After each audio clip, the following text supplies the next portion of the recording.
अस्सलाम वालेकुम स्टूडेंट्स, इस वीडियो के अंदर 30 अगस्त के जो इवनिंग का ग्रुप था उसके एमसीक्यूज डिस्कस किए जा रहे हैं और ये सारे एमसीक्यूज बायोलॉजी के पेपर में से हैं और इसमें तमाम क्वेश्चन तो नहीं है लेकिन इसमें 30 क्वेश्चन जो ना वो प्रेजेंट किए गए हैं और इन क्वेश्चन से आपको एक पैगाम देने का मकसद है, आपको एक आइडिया देने का मकसद है कि किस तरह के क्वेश्चन जो पेपर में आ रहे हैं। तो ये देखिए, हम पहला क्वेश्चन है विच ऑफ द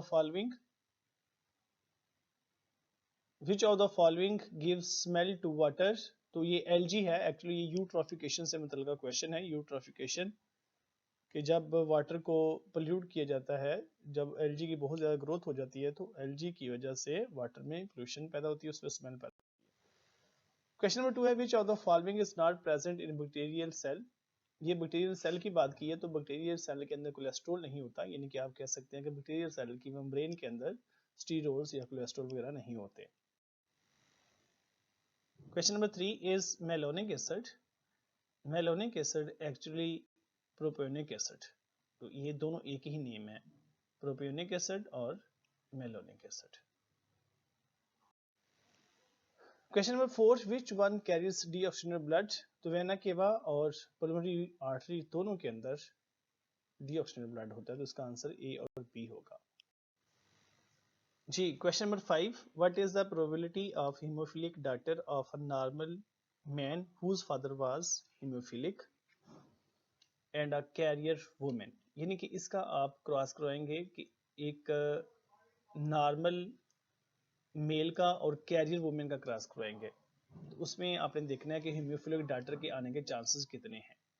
तो मेल नॉर्मल है और कैरियर वुमेन है, तो याद रखें कि जो हीमोफिलिया है ये एक रिसेसिव ट्रेट है और रिसेसिव ट्रेट को हम इसका जीनोटाइप स्मॉल लेटर से करते हैं क्योंकि ये एक नॉर्मल मेल है, तो नॉर्मल मेल का आपने एक्स क्रोमोसोम के ऊपर कैपिटल सी वाई लिखना है और जो वुमेन है उसका आपने एक्स कैपिटल सी और स्मॉल सी दोनों का क्रॉस करवाएंगे तो चांसेस 0% आएंगे।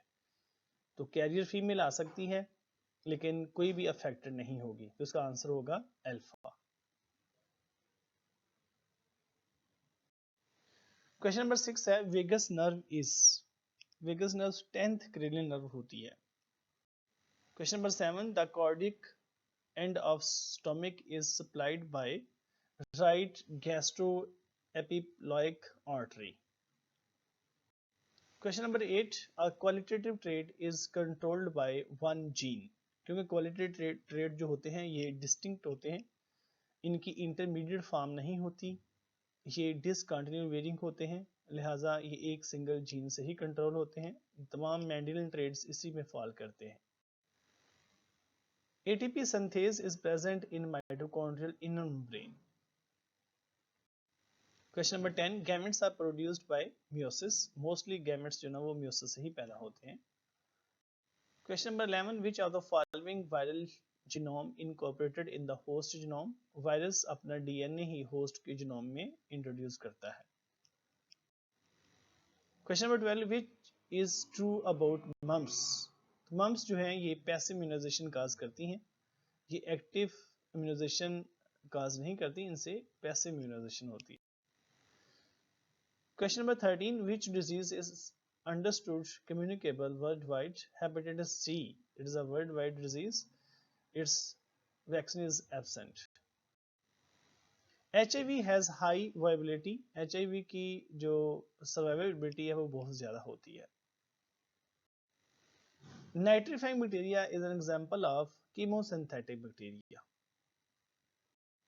Question number 16 the protein part of enzyme is called apoenzyme. Which of the following vitamin are not used as coenzyme? Vitamin C coenzyme के तौर पर इस्तेमाल नहीं होता। Question number 18 salivary amylase pH is 6.8. Question number 19 है cell wall is made from which organelle. याद रखिएगा जब सेल डिवाइड होता है ना प्लांट का सेल, तो सेल मेम्ब्रेन से सेल वॉल बनती है, लेकिन उसने ऑर्गेनेली की बात की है तो सेल मेम्ब्रेन ऑर्गेनेली नहीं है। तो गाल्जी कॉम्प्लेक्स से वेजिकल फ्यूज होके ये नई सेल मेम्ब्रेन बनाते हैं, फ्रैग्मोब्लास्ट बनता है, फ्रैग्मोब्लास्ट से सेल मेम्ब्रेन बनती है, फिर उससे सेल वॉल बनती है। तो इसका जो सोर्स है वो डेफिनेटली गोल्गी कॉम्प्लेक्स है, तो गोल्गी कॉम्प्लेक्स इसका आंसर होगा।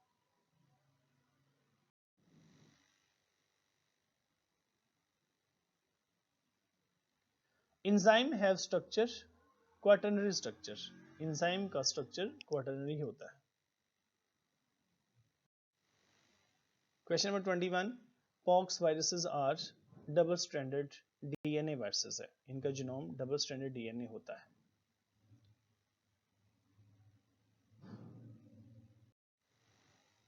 जी question number 22, the genome of viruses और या इस वायरस का जीनोम क्या हो सकता है? Double stranded DNA, single stranded DNA, single stranded RNA, double stranded RNA, ये सारे ही होते हैं, ऑल ऑफ दीस।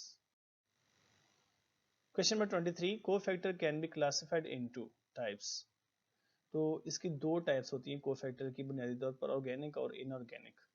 वैसे ये तीन तरह के होते हैं। 24 question, which of the following is not an amino acid? Glutamic acid amino acid है, लैक्टिक एसिड नहीं है, तो एस्पार्टिक एसिड भी अमीनो एसिड है, तो इसमें इसका आंसर होगा beta. Glycine is a base acid, zwitterion, all of this. Glycine एक अमीनो एसिड है और ये ज़्यूटराइन की फॉर्म में एग्जिस्ट करता है। डाइपेप्टाइड कंटेन्स बॉन्ड, डाइपेप्टाइड में सिर्फ एक बॉन्ड होगा क्योंकि इसमें दो अमीनो एसिड होते हैं और एक इसमें पेप्टाइड बॉन्ड होगा। ऑयल्स अनसैचुरेटेड फैटी एसिड्स होते हैं। The most abundant protein in human that is collagen, सबसे ज्यादा पाई जाने वाली प्रोटीन एनिमल्स के अंदर कोलेजन है, उसमें नो डाउट ह्यूमन भी शामिल है, ह्यूमन के अंदर भी सबसे ज्यादा प्रोटीन कोलेजन है। Liposomes are actually lipids particle in water, lipids के पार्टिकल को जब हम वाटर में डालते हैं तो जो पार्टिकल बनते हैं उनको लिपोसोम्स कहते हैं। Question number 30, second largest animal phylum that is Mollusca, जो फर्स्ट है वो आर्थ्रोपोडा है और सेकंड लार्जेस्ट जो है ना वो मोलस्का है। तो ये थे स्टूडेंट्स आज के 30 क्वेश्चंस जो कि जो इवनिंग के पेपर 30 अगस्त इवनिंग में ये पेपर में आए थे। बाकी क्वेश्चन भी इंशाल्लाह ताला जैसे ही आप हमारे पास आएंगे आपको उसके साथ जरूर शेयर करेंगे। इन क्वेश्चन से आपको आइडिया मिलेगा कि किस तरह के जो है ना वो क्वेश्चंस पेपर में आ रहे हैं। अपना बहुत ख्याल रखें। अल्लाह।